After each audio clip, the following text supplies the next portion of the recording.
take you now to Pennsylvania, the biggest prize remaining for President Trump and Joe Biden. Yeah, those 20 electoral votes, a must-win for the president. If Joe Biden wins Pennsylvania, it's over. It is also one of several states that could put Joe Biden over that 270 electoral vote threshold. Here's where things stand right now on the big board. As we mentioned, the race to 270, Joe Biden standing at 264, the president at 214. NewsNation correspondent Michael Schure has been following the race in Philadelphia and joins us live with an update as well as the legal challenges in that state. Michael.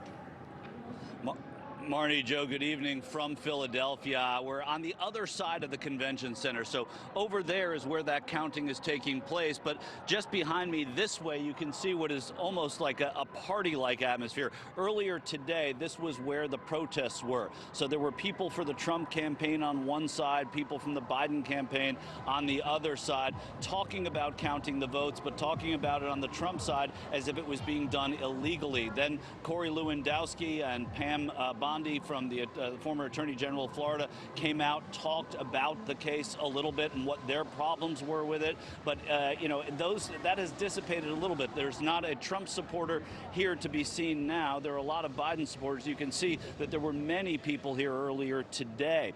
And you know, we got to hear from Corey Lewandowski, who talked about this issue that Dean Reynolds was just talking about observers.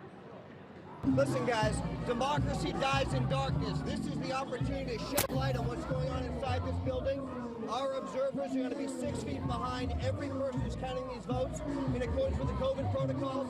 This is a win for every person who's cast a legal ballot in the state of Pennsylvania.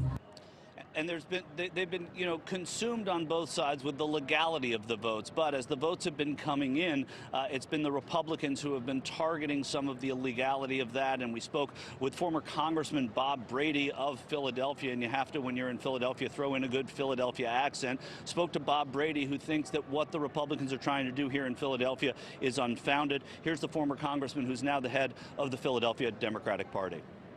You know, they're allowed to look, they're allowed to watch, but they're not on top of everybody. They're not allowed to be in there, especially with the COVID going on. We're not letting them get in there.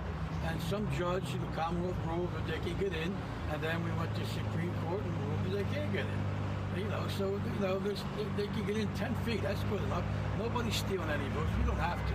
We got enough votes in here. And this evening, there was some late-breaking news out of the district court here in Philadelphia. Judge Paul Diamond has thrown the case out, but he's thrown the case out because he got the Democrats and the Republicans, the Trump campaign and the Biden campaign, to agree to a certain number of observers, 60 for each party throughout the state, to observe this counting. He said that he has the right to take it back if he sees any kind of infraction in his ruling, but for now, he threw the case out for it being moot because they came to that agreement. We're in Philadelphia awaiting results here on Arch Street and waiting to see if the energy picks up for the Biden people or if more Trump people come out. Joe, Marty, we'll send it back to you. All right, Michael, appreciate that update. Pennsylvania has hundreds of thousands of ballots left to count, as Michael said. The state's elections chief says it is very close in that state, so it's going to take longer to see who is the winner. In fact, she said, quote, "We're going to keep counting into the evening." Joining us now with some insight is Michael Lattner, political science professor at California Polytechnic State University.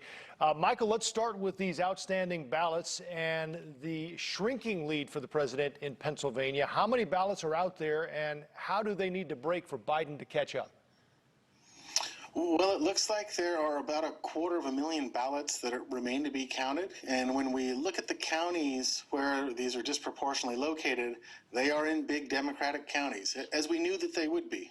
We knew back in September that Allegheny and Philadelphia County were going to have massive numbers of mail ballots, and we still see that. There are about 85,000 remaining in Philadelphia County alone. Most of the ballots have been counted in Allegheny, but there are still 29,000 that they're holding off that have come in since Election Day, and about 6,000 on top of that remain to be counted. When you look at the more Republican counties in Philadelphia or in Pennsylvania, such as Lancaster and the like, they just don't have that many mail ballots left to count. Michael, I'm curious, looking back to 2016, what was the breakdown in some of these counties with Clinton and Trump? Yeah, in terms of performance, Biden is hitting or exceeding just a little compared to Clinton's performance in most of the counties. It's still hard to tell because, again, all the ballots aren't processed yet. But if we're looking at the traditionally Democratic big urban counties, Biden is pulling in around 60 in Allegheny, about 80% in Philadelphia County, and that's about what things looked like in 2016 for Hillary Clinton. He seems to be overperforming just slightly in some of the more conservative counties and smaller rural counties like Fayette. But again, we need to have those remaining ballots brought in before we can really analyze that. I'm curious, Michael, too, what about the racial breakdown in some of these counties? What is your data showing you?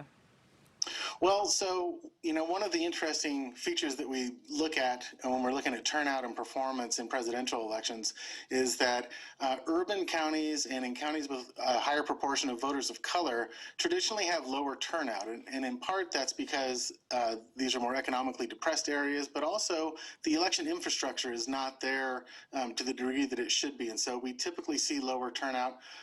We're seeing higher turnout across the board. And so even though you're still seeing some of those inequalities, we are seeing higher turnout across the board in the big urban counties as well as the small rural counties. Little Fayette County only had about 50% turnout in 2016, and they're up to almost 70%. Okay, Michael, thank you very much. We are going to ask you to stand by and get your insights on some other states as we move forward, so we'll be back with you in just a second. Thanks.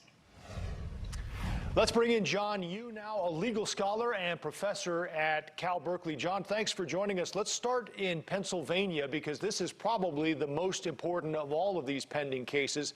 It's coming before the Supreme Court at some point, and this has to do with this 3-day extension for the counting of ballots and whether this is constitutional. Let's start there. Yes, so what's going on in Pennsylvania is that originally the state legislature had said all mail-in ballots have to be in on Election Day. Then the Pennsylvania Supreme Court got involved and changed the date from November 3rd to November 6th, tomorrow. The Republican Party and President Trump now has just intervened in that case, went to the U.S. Supreme Court and said the setting of the election date, how you run the election, and the method and means of the election are up only to the state legislature, not to the courts.